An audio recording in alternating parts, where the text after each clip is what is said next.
Hi, so today we're going to do oil pastel citrus fruit slices.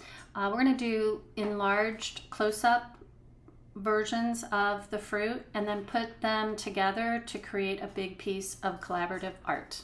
And what you're going to do is you're going to use oil pastel for your final, but you're also going to do a planning sheet.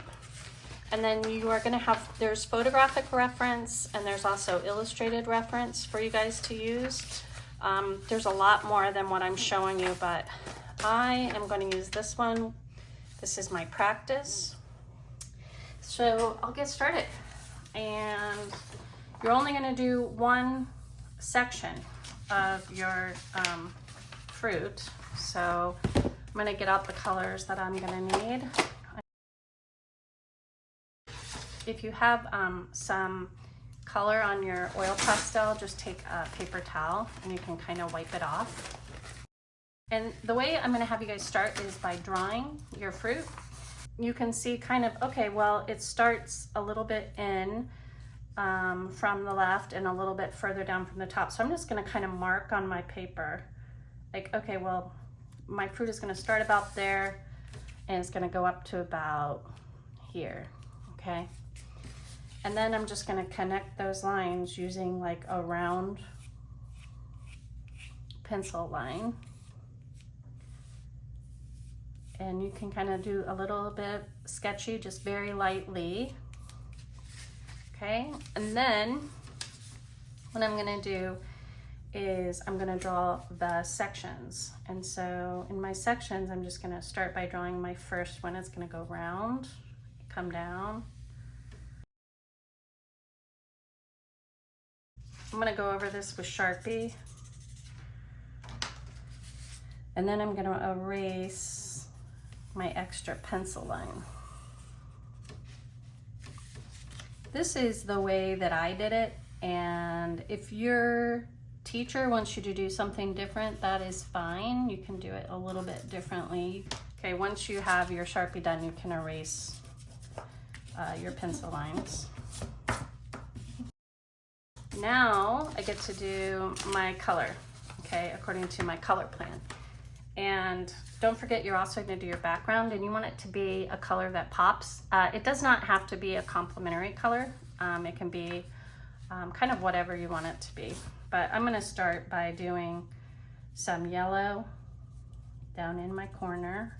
And I'm using oil pastels. I'm going to also use white, and so you want to blend your oil pastels. If you have what's called, this is called a blending stump, you can use your blending stump. You can clean it using some sandpaper,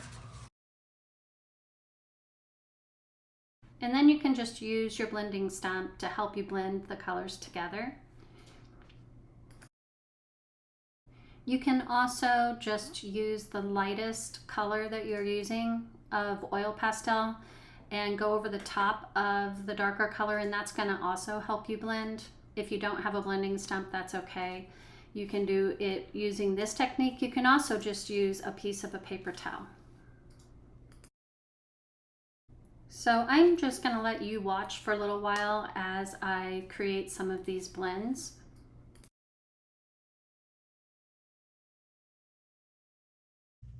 Okay, so what I'm doing is I'm laying down color right now, and then I'm gonna blend, and you'll see what it looks like. Practice your blending if you want on a separate piece of paper. The fun thing about oil pastels is that they go down pretty quick and they're nice and smooth on your paper. Makes it kind of fun to use. Okay, so now I'm going to take my lightest color that I used, which is yellow, and I'm going to come back in and I'm going to start blending a little bit between the yellow and the light green. Now, if it's going to get messy, what you want to do is use like an extra piece of paper, cover up your art, where you don't want your hand to smear it. You also want to make sure you put something down on your desk.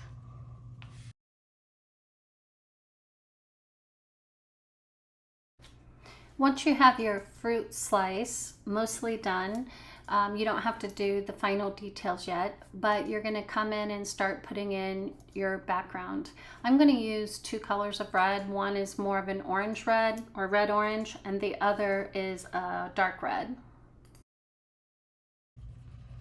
I do want you to try to get the paper covered completely with your oil pastel, okay?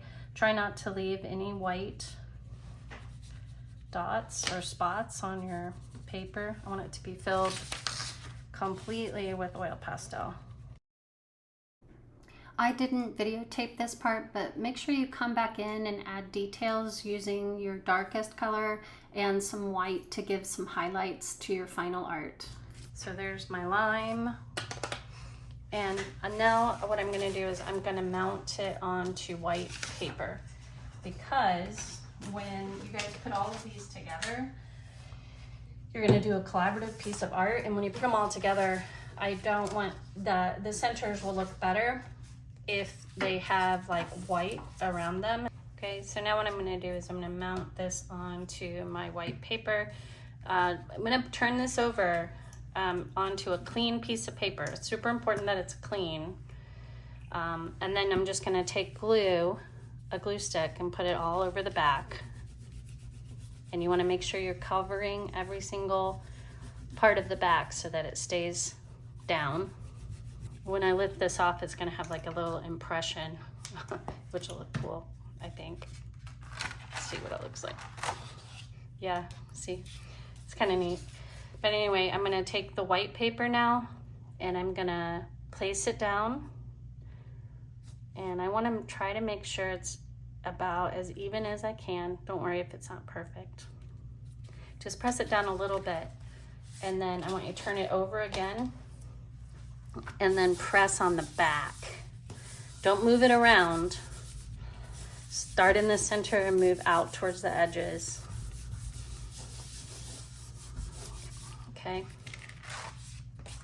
And there you have it. So when you put all of these together, this creates a really cool piece of pop art for your classroom. So there's your collaborative art using citrus slices. Don't forget to come back in and add those details, guys, and have fun with this. This video was created by Sabrina Wingren at A Space to Create Art.